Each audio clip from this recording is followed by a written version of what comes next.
Welcome to Shukla study point. आप सभी का स्वागत है आपके अपने YouTube channel Shukla study point में। मैं शिवम शुक्ला आप सभी दोस्तों का हार्दिक स्वागत करता हूं। आज के वीडियो के माध्यम से हम political science BA first year first semester chapter 2 के बारे में चर्चा करेंगे।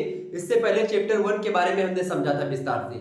चैप्टर 1 में हमने क्या क्या समझा था भाई? चैप्टर 1 में हमने आपको बताया था कि किस प्रकार से आखिरकार भारतीय राजनीतिक जो आंदोलन है उनकी शुरुआत होने की जो पृष्ठभूमि होती है, इंडियन नेशनल मूवमेंट एक प्रकार से कैसे होने प्रारंभ हुए हैं, उसकी एक इतिहास, उसका एक पृष्ठभूमि, यानी कौन कौन सी ऐसी परिस्थितियां रही होंगी जिनके कारण से किस प्रकार से एक पृष्ठभूमि तैयार हुई, एक लोगों के मन में बना कि एक प्रकार से हमारे ऊपर अत्याचार या हमारे ऊपर किसी दूसरे का शासन हो रहा है और लोग अपने आप को एक बंदिश में महसूस करने लगे। इन सभी विचारधाराओं को जगाने में बहुत सारे कारक महत्वपूर्ण तरीके से भूमिका निभाते हैं। उन्हीं कारकों के हिसाब से मैंने आपको तमाम प्रकार की चीजों को समझाया था चैप्टर 1 में, ठीक है। यानी पृष्ठभूमि हमने समझ लिया था, उसका उद्गम यानी उदय कैसे हुआ इसको जान लिया था। अब आज के वीडियो के माध्यम से हम चर्चा करेंगे कि आखिरकार जब 1857 की क्रांति, मैंने आपको बता दी थी कि 1857 की क्रांति हुई थी, उस क्रांति के बाद में आप देखिएगा जो शासन अभी तक ब्रिटिश ईस्ट इंडिया कंपनी चला रही थी, वही शासन अब ब्रिटेन में बैठी महारानी विक्टोरिया के हाथों में चला गया, अर्थात ब्रिटिश क्राउन के हाथ में शासन चला जाता है।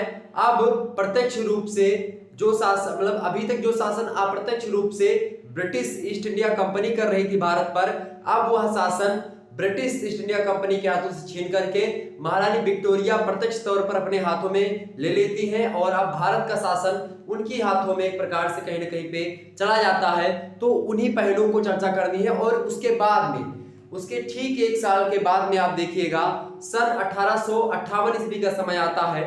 उस 1858 ईस्वी के समय में क्या होता है कि ब्रिटेन की संसद से कानून पास होकर के भारतीय परिप्रेक्ष्य में यानी लागू होता है, मतलब भारत के लिए बनाया जाता है, वहां पर भारत में लागू करवाने के लिए। और जब वह कानून बनता है तो उसको हम क्या कहते हैं? 1858 का भारत शासन अधिनियम। 1858 का जो अधिनियम आया जो कि भारत पर शासन करने के लिए था, एक प्रकार से अब भारत उपनिवेश हो चुका था किसका? ब्रिटेन का। ओके, ये बात ध्यान रखिएगा। तो कुल मिलाकर के अब जो भारत पर जो कानून लगेगा, जो भारत के नियम कायदे होंगे, वो सब नियम कायदे बनेंगे कहां पर? ब्रिटेन की संसद में बहस होगा, वहां पर कानून बनेगा, ठीक है, और वो भारत पर थोपा जाएगा, भारत वालों मतलब भारतवासियों पर लागू किया जाएगा। तो अब उसी जो शासन आ रहे हैं, उन शासन मतलब जो शासन को चलाने के लिए जो अधिनियम आ रहे हैं, उन्हीं अधिनियम के बारे में हमको जानना है। और अधिनियम को जानने के बाद में, क्योंकि 1858 का जो अधिनियम आता है, इस अधिनियम से कहीं ना कहीं पे भारतीय राष्ट्रवाद की भावना अपने चरम पर पहुंचने का काम करती, मतलब एक प्रकार से उदय होती है और कहीं ना कहीं पे एक रूप भी बना लेती है, एक स्ट्रक्चर, एक संरचना भी तैयार कर लेती है। यानी राष्ट्रवाद की संरचना की अगर बात की जाए, उसके उदय की बात की जाए, तो आप देखिएगा कि इसका प्रथम चरण जो होता है वो 1858 ईस्वी का जो अधिनियम आता है उसी के तहत शुरू हो जाता है। तो हम जानेंगे कि 1858 ईस्वी का अधिनियम क्या है, उसमें क्या क्या चीजें की गई और जनता ने उसका विद्रोह किया, मतलब क्या फिर उसका समर्थन किया, क्या किया, सारी बातों को समझेंगे। तो आज का वीडियो क्या होगा भाई? आज की वीडियो के माध्यम से हम चर्चा करेंगे पॉलिटिकल साइंस। किसके बाद में? पॉलिटिकल साइंस,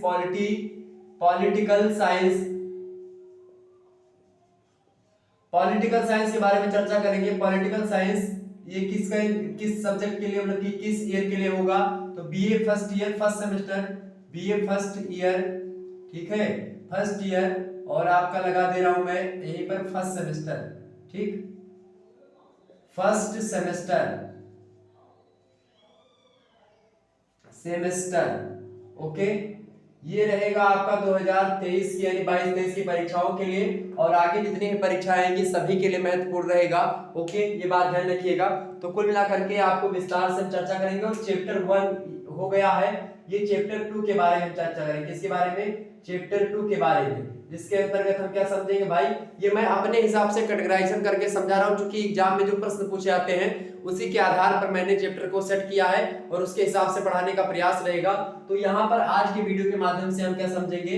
जो 1858 का जो ईस्वी का जो अधिनियम था, भारत मतलब जो अधिनियम आया था, ठीक, अधिनियम, क्योंकि मैंने पूरी परिस्थिति बता ही दी थी आपको, पूरा का पूरा इतिहास आपको चैप्टर 1 में मिल जाएगा। तो इसके गुण, इसके ठीक है, इसके दोष, ये सब समझेंगे और इसका महत्व भी समझ लेंगे, एग्जाम में प्रश्न पूछा जाता है। और इसके अलावा राष्ट्रवाद के उदय के कारण, अगर समय बचा तो राष्ट्रवाद के उदय के कारण इनको भी समझ लेंगे, क्योंकि ये सब ऐसे महत्वपूर्ण पॉइंट्स हैं जिनसे लगातार परीक्षा में प्रश्न पूछे जा रहे हैं।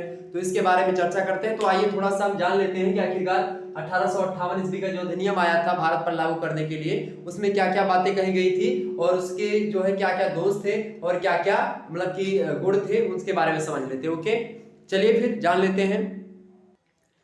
तो आखिरकार हम जान लेते हैं कि आखिरकार जो 1858 ईस्वी का अधिनियम था उसका क्या मतलब कि एक प्रकार से उसकी मुख्य बातें अर्थात उसके गुण क्या थे, यानी मुख्य बातें खास करके कहेंगे गुण को हम, उसके दोष क्या क्या थे उसको भी, और उसका संवैधानिक महत्व भी देखेंगे। और उसके बाद में अगर समय बचता है, टाइम मेरे पास होता तो मैं राष्ट्रवाद के उदय के कारणों पर चर्चा करूंगा। अगर टाइम नहीं बचता है तो नेक्स्ट वीडियो के अंतर्गत चैप्टर 3 में उसको हम कन्वर्ट कर देंगे और राष्ट्रवाद के उदय के कारण को हम 3 में पढ़ लेंगे चैप्टर नंबर, ठीक है। तो परेशान होने की आवश्यकता नहीं है, हम लोग अपने हिसाब से पढ़ेंगे।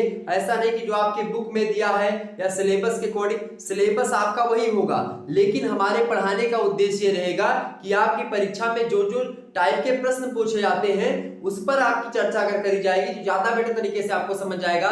जैसे ऐसे प्रश्न पूछ सकता है कि 1858 ईस्वी के अधिनियम को समझाते हुए उसके महत्वपूर्ण बिंदुओं पर चर्चा करते हुए उसके दोष एवं संवैधानिक महत्व का विवरण दीजिए या उस पर विवेचना प्रस्तुत कीजिए, तो आप आसानी से कर सकते हैं बड़े आराम से। देखिए ये पॉइंट्स जो हैं ये सब अपनी हेडिंग में आपको डालना है, इसके बाद में जो मैं बातें बताऊंगा उसको आपको लिख देना है। तो ये आपके ऊपर डिपेंड है, जरूरी नहीं कि जो मैं बताऊं इसको समझने के बाद में आपके अंदर भी तमाम सारी विचारधाराएं उत्पन्न होंगी, तमाम सारे ज्ञान आपके अंदर उदय होगा, तो उनको आप लिखने का प्रयास करें, ज्यादा बेटर तरीके से आपको समझ में आएगा और एग्जामिनर को भी समझा पाएंगे, ठीक है।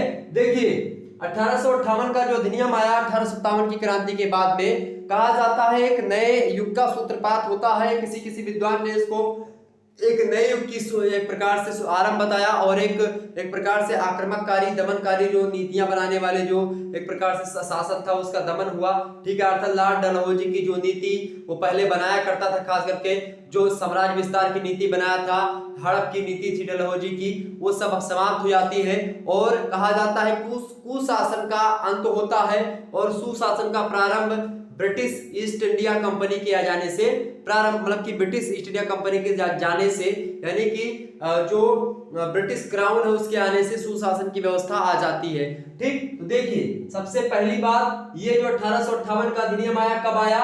उस समय महारानी विक्टोरिया आई थी, कहां पर? भारत दौरे पर थी। महारानी विक्टोरिया भारत में आई थी इलाहाबाद, जो आज का क्या है प्रयागराज। तो प्रयागराज की मैं बात करूं भाई, प्रयागराज में एक भव्य दरबार में क्या हुआ, एक आयोजन रखा गया। उसी आयोजन में सभी लोग इकट्ठा हुए, उसी में और वायसराय इकट्ठा हुआ, लॉर्ड कैनिंग। वायसराय जो था पहले क्या था भाई, पहले वायसराय को क्या कहते थे हम? पहले वायसराय को हम गवर्नर जनरल कहते थे, लेकिन 1858 अधिनियम के बाद, यानी 1858 ईस्वी का जो अधिनियम आया उसके बाद से अब गवर्नर जनरल का नाम बदल करके भारत का वायसराय रख दिया गया, यानी कि viceroy of India. Okay, governor general of India नहीं, वायसराय ऑफ इंडिया हो गया। तो वायसराय उस समय कौन था? लॉर्ड कैनिंग था। इलाहाबाद के भव्य दरबार में, यानी प्रयागराज के भव्य दरबार में क्या हुआ, एक मीटिंग हुई। उसी आयोजन में, उसी मीटिंग में क्या हुआ, 1 नवंबर की डेट थी, 1 नवंबर 1898 ईस्वी को एक जो है घोषणा पत्र जारी किया गया ब्रिटिश जो है क्राउन के द्वारा, यानी महारानी विक्टोरिया के द्वारा, ब्रिटिश की जो है सामग्री के द्वारा। उन्होंने उसमें तमाम सारी बातों पर बल दिया, जैसे कि उन्होंने कहा कि ईस्ट इंडिया कंपनी के स्थान पर क्राउन का शासन होगा। यानी क्या कहा, अब भारत पर कोई कंपनी शासन नहीं करेगी, अब भारत पर ब्रिटेन शासन करेगा। अब भारत पर जो भी कानून बनेगा वो ब्रिटेन बनाएगा, अर्थात महारानी बनाएगी, अर्थात वहां का शासन होगा। यानी कि अब क्राउन के हाथों में चला गया। क्राउन माने होता है ताज, यानी मुकुट। मुकुट किसके पास होता है? राजा के पास होता है, रानी के पास होता है। तो अब अभी तक जो शासन एक कंपनी संभाल रही थी भारत पर, अब वो शासन कंपनी ना संभाल करके अब उसको स्वयं महारानी विक्टोरिया संभालेंगी, ब्रिटिश क्राउन संभालेगा। पहली बात कही गई इसमें। दूसरी बात इसमें यह कही गई भाई कि भारत मंत्री और उसकी परिषद की स्थापना की जाएगी, यानी एक भारत मंत्री नियुक्त किया जाएगा ऐसा व्यक्ति जो कि भारत पर शासन करे आकर के वहां से, तो वो भारत मंत्री होगा। एक व्यक्ति भारत मंत्री के पद पर नियुक्त, यानी भारत मंत्री का एक पद नियुक्त कर दिया गया। अब उस पर बैठेगा कौन ये निर्धारित नहीं है, लेकिन उस पर भारत मंत्री और उसकी परिषद की स्थापना कर दी गई, ताकि भारत मंत्री एक और 15 सदस्यीय इसकी टीम बन गई और एक भारतीय परिषद, मतलब कि 15 सदस्यीय भारतीय परिषद और एक भारत मंत्री, इसकी नियुक्ति की गई, ताकि भारत पर शासन की, मतलब कि एक प्रकार से वहां से करना है तो भारत का एक प्रकार से नुमाइंदा होना चाहिए। जहां अभी तक कंपनी में शासन कर रहे थे और सारे लोग, यहाँ पर भारत मंत्री का एक पद बना दिया गया। वहां पर वहां से एक व्यक्ति शासन करने के लिए बोल दिया गया कि वो शासन करेगा यहाँ पर इंडिया में करके, यानी कि उन्हीं का आदमी रहेगा, अंग्रेज का आदमी ही रहेगा, वो आकर के भारत में शासन करेगा। नाम उसका क्या है, भारत मंत्री का पद उस पर आएगा व्यक्ति वो, और उसके कार्य में सहायता प्रदान करने के लिए 15 सदस्यीय एक जो है भारतीय परिषद का निर्माण की गई, जिसमें कहा गया कि ये भारत पर शासन या फिर भारत की जो व्यवस्था होगी, भारत का जो प्रशासन होगा उसमें मदद करेगी। ठीक, इसके अलावा इस 1858 के अधिनियम में कहा गया कि गवर्नर जनरल का नाम क्या हो गया, देखिए गवर्नर जनरल जो पहले कहा जाता था, अब उसका नाम बदल करके वायसराय हो गया। ठीक है, तो अब वायसराय कहा जाने लगा, जो भारत का गवर्नर जनरल मतलब कि हुआ करता था पहले। इसके अलावा क्या किया गया, इसके अलावा नियुक्ति करने की जो शक्ति थी उसका विभाजन कर दिया गया। नियुक्ति करने की शक्ति मतलब क्या होता है कि अभी तक मान लेते हैं जैसे किसी भी पद पर किसी व्यक्ति को नियुक्त करना है, किसी चाहे फैक्ट्री में नियुक्त करना हो या किसी सरकारी संस्था में नियुक्त करना हो या सेना में भर्ती की बात हो या पुलिस प्रशासन में लेना हो, तो अभी तक जो एक प्रकार से क्या होता था, नियुक्ति करने की शक्ति केंद्रित होती थी, मतलब कि किसी एक व्यक्ति के पास, दो व्यक्ति के पास होती थी।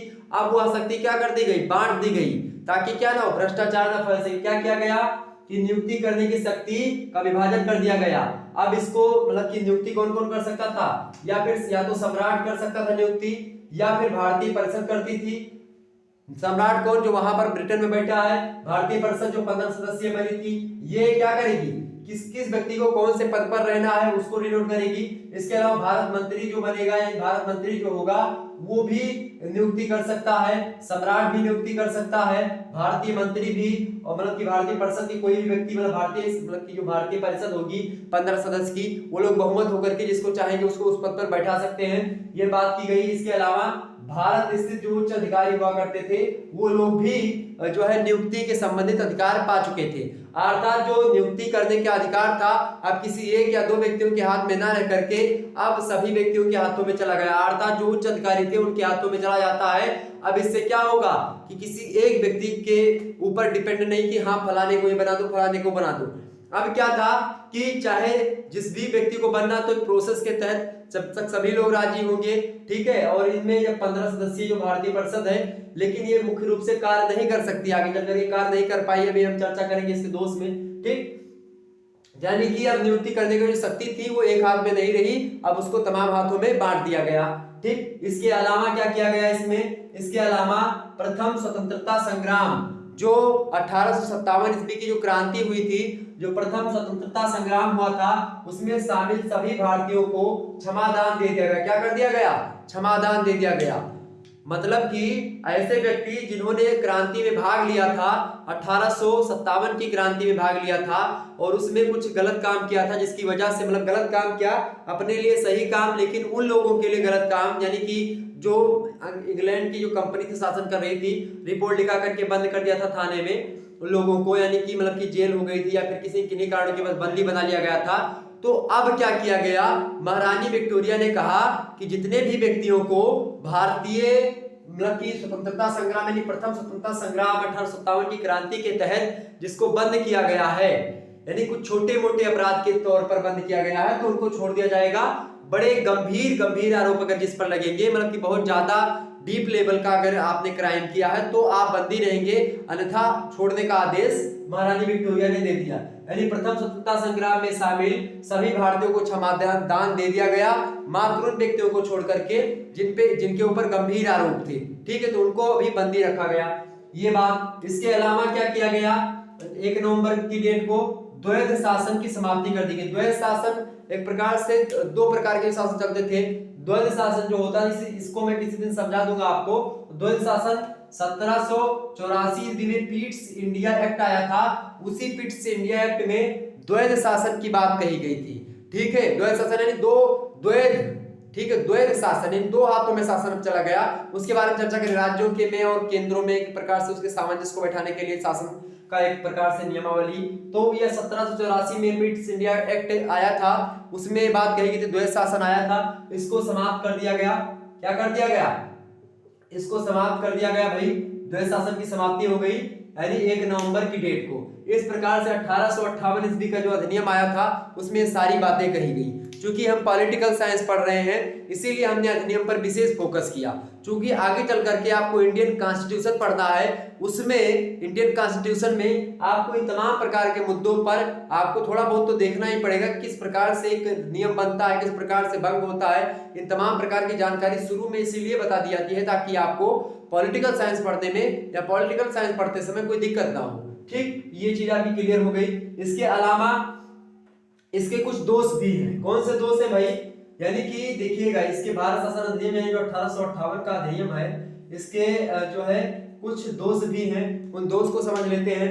पहला दोष तो यही है कि ब्रिटिश संसद भारतीय शासन के प्रति उदासीन थी। क्या? ब्रिटिश संसद जो थी वो भारतीय शासन के प्रति क्या थी? उदासीन थी। उदासीन मतलब क्या होता है कि जो ब्रिटिश संसद थी, खास करके जो वहां पर थी, ब्रिटेन में बैठी संसद थी, वो भारतीयों के प्रति उदासीन थी, क्योंकि उस समय उनके पास और भी उपनिवेश थे, तो भारत के पर उनका ध्यान पूर्ण रूप से नहीं आ पाता था, वहां के सांसदों का, वहां के चुने हुए प्रतिनिधियों का। यानी कि ब्रिटिश संसद जो थी, वहां की जो एक प्रकार से जो संसद थी, वो खास करके भारतीय शासन के प्रति उदासीन हो गई। क्यों उदासीन हो गई? चूंकि अब जो है क्या बना दिया गया था, चूंकि भारत मंत्री बना दिया गया था, अलग से 15 सदस्यीय भारतीय परिषद का गठन हो गया था, तो अब वो लोग एकदम से निर्धरक हो चुके थे कि हमको अब कुछ नहीं करना है। तो इस प्रकार से क्या हुआ कि ब्रिटिश संसद एक प्रकार से भारतीय शासन के प्रति भारत में क्या करना है, कैसे करना है, अब इस पर कुछ विचार नहीं कर रही थी, क्योंकि उसने अपना जिम्मा किसी दूसरे को सौंप रखा था। ठीक है, टीम को सौंप रखा था जो उन्हीं के द्वारा बनाई गई थी। तो ब्रिटिश संसद भारतीय शासन के प्रति अब उदासीन हो चली थी, उदासीन हो गई थी। इसके अलावा क्या हुआ? इसका दोष कि भारत पर आर्थिक दबाव का होना। क्या? भारत पर आर्थिक दबाव का होना, यदि भारत पर क्या पड़ा भाई? आर्थिक दबाव बढ़ गया। किससे? 1858 का जो अधिनियम आया उसके तहत क्या हुआ कि भारत पर आर्थिक दबाव बढ़ गया। भारतीयों पर कर, एक प्रकार से भारतीयों के कर के पैसे से जो भारत के व्यक्ति हैं, जो भारत के किसान थे, जो भारत के पूंजीपति थे, जो भारत के लोग थे, उन लोगों का जो कर का पैसा, जो टैक्स का पैसा था, उसको अब कहीं न कहीं पे उसी पैसे का प्रयोग करके उसी पैसे से सैलरी अब मिलेगी। किसको भाई? भारत मंत्री को उसी पैसे से सैलरी मिलेगी। उसी पैसे से 15 सदस्यीय जो टीम बनी है भारतीय परिषद की, उनको पैसा मिलेगा। इसके अलावा जो भी शासन होगा, जो भी चीजें होंगी, अब और थोड़ा सा बढ़ गई और इन सभी का जिम्मा किसके ऊपर आ गया? भारतीय जनता के ऊपर आ गया। भारतीय जनता यानी भारत का जो पैसा था अब उसको और डुबोने का प्रयास ये लोग करने लगे। कुल मिलाकर के ये लोग पैसा कमाना ही चाहते थे और इस तरीके से भारत पर आर्थिक दबाव और भी बढ़ा। इस अधिनियम के आ जाने से भारत पर और पैसों की खपत जो थी यानी भारत की वो और होने लगी। किसके प्रति? इंग्लैंड के प्रति। यानी अब यहीं पर शासन करने के लिए यहीं से पैसे लेते थे, वो अपने घर से कुछ लाए नहीं थे, बस यहीं से जो कुछ ले जा पाए वो ले गए, बस लेते गए और कुछ दिया नहीं। ठीक है, ये बात आप ध्यान रखिएगा। कुल मिलाकर के आर्थिक दबाव इस अधिनियम से खूब बढ़ा, ये भी एक दोष रहा इसका। इसके अलावा दोष यह रहा कि जो भारतीय परिषद बनाई गई थी ये वाली, ये भारतीय परिषद केवल क्या चली? केवल नाम मात्र की भारतीय परिषद थी, बस केवल नाम मात्र की भारतीय परिषद थी, चलवल नहीं रहा था इन लोगों का भी, बस उसी में थोड़ा सा इधर उधर नाम मात्र के लिए बना दी गई थी। जैसे आज भारत का राष्ट्रपति मान लीजिए, ठीक है, प्रधानमंत्री है, वैसे भारत का राष्ट्रपति प्रथम नागरिक है भारत का। ठीक है, प्रथम नागरिक है भारत का, राष्ट्र का मुखिया है, लेकिन औपचारिक तरीके से है। ठीक है, यानी कि कानूनी रूप से वो भारत के प्रथम नागरिक है, भारत के मतलब कि राष्ट्र के सर्वोपरि है, लेकिन वास्तविक शासन किसके पास है? वास्तविक शासन प्रधानमंत्री करता है। कोई नियम बनाना होता तो प्रधानमंत्री ही करते हैं। तो कुल मिलाकर के आपको यहाँ पर यह समझना पड़ेगा कि जो भारतीय परिषद बनी वो नाम मात्र की भारतीय परिषद थी, इसका फायदा ये नहीं उठाया। जिस उद्देश्य से भारतीय परिषद का गठन किया गया था वह उद्देश्य भारतीय परिषद के सदस्यों ने पूरा नहीं कर पाया। भारतीय परिषद अपने उद्देश्य में एक प्रकार से असफल रही, अर्थात इसने अपने उद्देश्य को पूरा नहीं किया, ओके, या नहीं कर पाई। कई सारे एक प्रकार से इसमें प्रश्न चिन्ह खड़े हुए, इसलिए भारतीय परिषद का जो उद्देश्य था वो पूरा ना हो सका। ये भी इसका एक दोष था 1858 के अधिनियम का। इसके अलावा क्या हुआ कि अपने पद की सुरक्षा पर बल दिया गया। अपने पद की सुरक्षा पर बल कैसे दिया गया, यानी चूंकि अब 15 सदस्य बना दिए गए थे, भारत मंत्री का पद अलग से था, इसके अलावा और भी उच्च अधिकारी थे, तो ये सभी लोग क्या थे, अब चूंकि भारत का शासन ब्रिटेन के हाथों में चला गया था, ब्रिटेन की महारानी के हाथों में चला गया था, तो अब लोगों को बस यही ध्यान में आ रहा था, क्या ध्यान में रहा था भाई, कि अब किस तरीके से भारतीयों को लूटा जाए, किस प्रकार से ज्यादा संपत्ति कमाई जाए, चाहे वो भारतीय मंत्री रहे हो और चाहे वो भारतीय जो परिषद बनी उसके 15 सदस्यों में से कोई व्यक्ति रहा हो। सभी लोग अपने पद की सुरक्षा के लिए और धीरे धीरे करके अपना पेट भरने के लिए, अपनी जेब भरने के लिए काम करने लगते हैं। अर्थात क्या हुआ, चूंकि ये क्यों होने लगा, क्योंकि ब्रिटिश संसद जो थी वो कहीं ना कहीं पे उदासीन सी हो जाती है और इसीलिए भारतीय परिषद अपना उद्देश्य भी नहीं पूरा कर पाती है और ना उद्देश्य पूरा कर पाती है, इसके अलावा और भी कई चीजों में मतलब कि सही तरीके से कार्यों का निर्वहन नहीं हो पाता है। और इसी कारण से लोग अपने पद की सुरक्षा के लिए कि बस अपना काम बनता और भाड़ में जाए जनता, ये वाला शासन होने प्रारंभ हो गया और इस प्रकार से इसका दोष ये सबसे महत्वपूर्ण निकल करके आया। ये 4-5 दोष जो मैंने बताए ये आप नोट कर लीजिएगा, ठीक है, स्क्रीनशॉट अभी ले लीजिएगा, आप इसको लिख लीजिएगा। इसके अलावा जो 1858 का अधिनियम आया इसके कुछ संवैधानिक महत्व भी हैं और खास करके इसीलिए आपको इस चैप्टर में आपको पॉलिटिकल साइंस में पढ़ना पड़ रहा है। तो इसके संवैधानिक जो महत्व है यानी संविधान के हिसाब से जो महत्व है वो क्या है, आइए चर्चा करते हैं। संवैधानिक महत्व की बात की जाए मेरे प्यारे दोस्तों तो एक बार सभी लोग वीडियो को लाइक और शेयर कर दीजिएगा। जितने भी लोग देख रहे हो फटाफट से वीडियो को लाइक और शेयर कर दीजिएगा दबा करके, ओके। सभी दोस्तों से यही विनम्र निवेदन रहेगा कि वीडियो को लाइक और शेयर अवश्य करिएगा ताकि और भी मोटिवेशन के साथ मैं आपको पढ़ा सकूं और से अच्छा कंटेंट आपको मुहैया करवा सकूं, दे सकूं, ओके। चलिए सभी लोग लाइक करिएगा। आपके घर में जितने भी फोन हैं सभी से चैनल को सब्सक्राइब कर दीजिएगा। इसी प्रकार से आपको पढ़ाता रहूंगा। अगला 3 चैप्टर 4 चैप्टर इसी प्रकार से आपको विधिवत तरीके से कहीं पर जाने आने की आवश्यकता नहीं है, घर पे बैठ करके आराम से उच्च शिक्षा आप ग्रहण कर सकते हो इस दूरस्थ शिक्षा प्लेटफॉर्म के माध्यम से, यानी कि शुक्ला स्टडी पॉइंट चैनल के माध्यम से। हमेशा आपके साथ रहा है और हमेशा आपके साथ रहेगा, ओके। चलिए तो क्या होता है संवैधानिक महत्व, तो भाई 1858 ईस्वी का जो अधिनियम आया उसका संवैधानिक महत्व ये हुआ कि एक नए युग का सूत्रपात हुआ। अब जो कंपनी के हाथों में शासन था वो समाप्त हो गया। अच्छा, कंपनी जो थी वो और ज्यादा पैसा कमाने के चक्कर में नए नए नियम थोप रही थी। डलहौजी की वो नीति जो एक प्रकार से क्रूरता की अपनी हदें पार कर चुकी थी, उन सारी नीतियों का दमन होना प्रारंभ हो गया और एक नए युग का सूत्रपात होता है। यही नहीं कि इसी में एक नए युग का सूत्रपात होता है, हिंदी साहित्य में भी एक नए युग का सूत्रपात होता है। आधुनिक युग की शुरुआत होती है। जनमानस के मन में अब ब्रिटेन की जनता के प्रति एक प्रकार से कहीं न कहीं पे आक्रोश की भाव, ब्रिटेन की जनता के प्रति नहीं, ब्रिटेन के जो एक प्रकार से जनता के द्वारा जो चुने गए प्रतिनिधि थे उनके प्रति आक्रोश की भावना उठने लगती है और अपने राष्ट्र के प्रति प्रेम की भावना जगने लगती है। कुल मिलाकर के अब क्या होता है, एक नए युग का सूत्रपात होता है। टेलीविजन से लेकर के रेडियो से लेकर के समाचार पत्र पत्रिकाओं से लेकर के अलग अलग तरीके से अब लोग देश विदेश की खबरों को जान पा रहे हैं और अब लोगों को यह लगने लग रहा है कि यह ब्रिटेन केवल हम ही पर शासन नहीं कर रहा है, ये दुनिया के और देशों को भी उपनिवेशवाद के चंगुल में जकड़ रहा है। ये और भी देशों को एक प्रकार से अपने चंगुल में फंसा चुका है।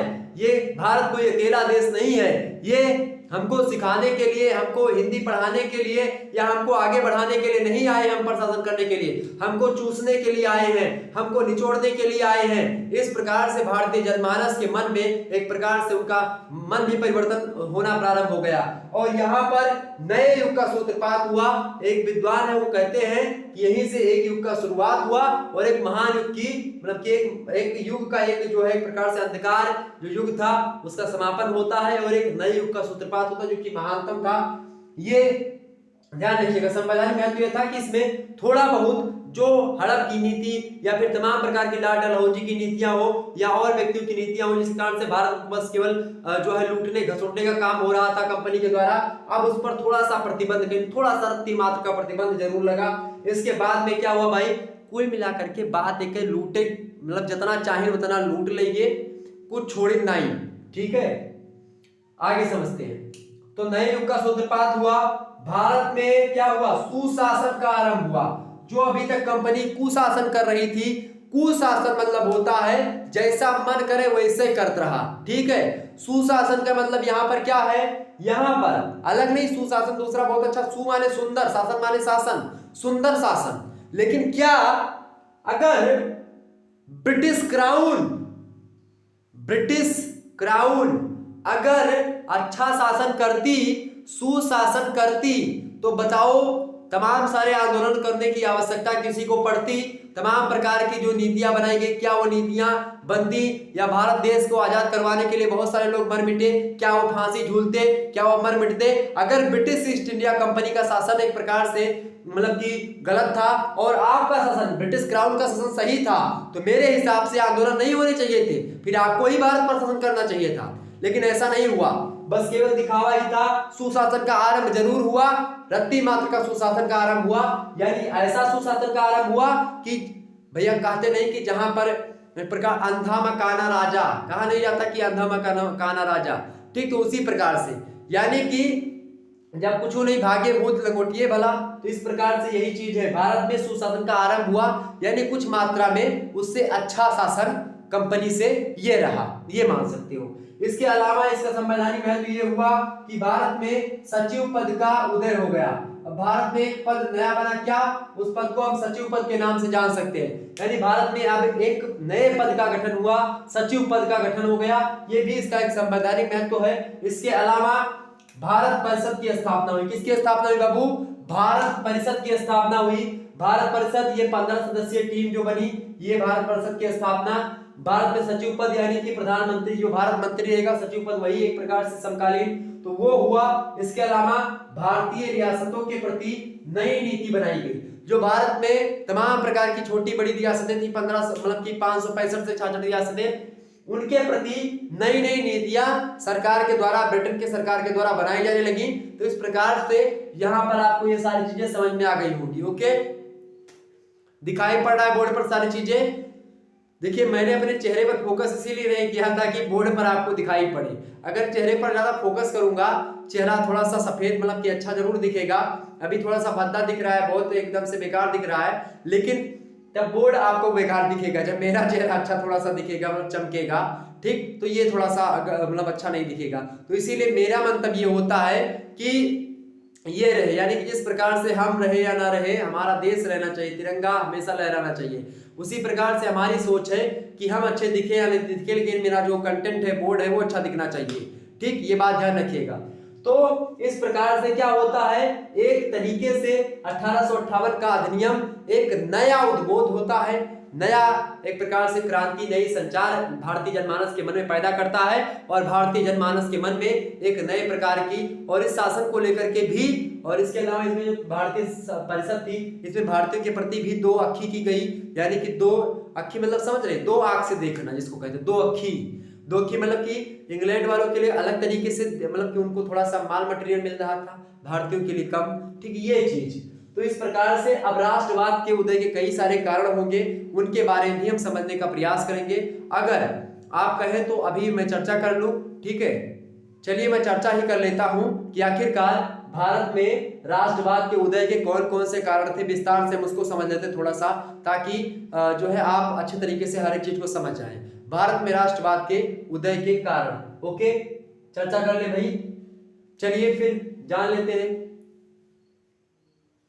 या फिर रहने दीजिए, भारत में राष्ट्रवाद का उदय का कारण जो होगा वो मैं कल चर्चा कर लूंगा। ओके, अभी चूंकि क्या है कि आज मंगलवार भी है और एक प्रकार से चलिए फिर हम नेक्स्ट वीडियो के अंतर्गत भारत में जो राष्ट्रवाद का उदय होगा वो कैसे कैसे हुआ, किन किन कारणों से हुआ, उसकी परिस्थितियां क्या क्या थी, उसके बारे में चर्चा करेंगे। और जब राष्ट्रवाद का उदय हम समझ लेंगे उसके बाद से फिर हम आंदोलनों पर आएंगे और आंदोलन के बारे में चर्चा करेंगे। फिर उसके बाद हम भारतीय संविधान के बारे में पढ़ेंगे विस्तार से। ठीक है, तमाम सारे आंदोलन यानी कि जब भारत को आजाद हम करवा देंगे और उसके बाद से जब भारतीय मतलब कि संविधान बनना प्रारंभ होगा, संविधान सभा, इन सभी के बारे में चर्चा करते हुए यानी ऐसे पॉइंट्स पर मैं चर्चा करूंगा जो कि एग्जाम पॉइंट ऑफ व्यू से आपके बहुत महत्वपूर्ण होंगे। ओके, तो इस प्रकार से ये एक प्रश्न आपका लगभग 10 से 5 नंबर दिलवाने वाला है, तो इस वीडियो को अंत तक जरूर एक प्रकार से आप लोगों ने देखा, उसके लिए बहुत बहुत धन्यवाद सभी का।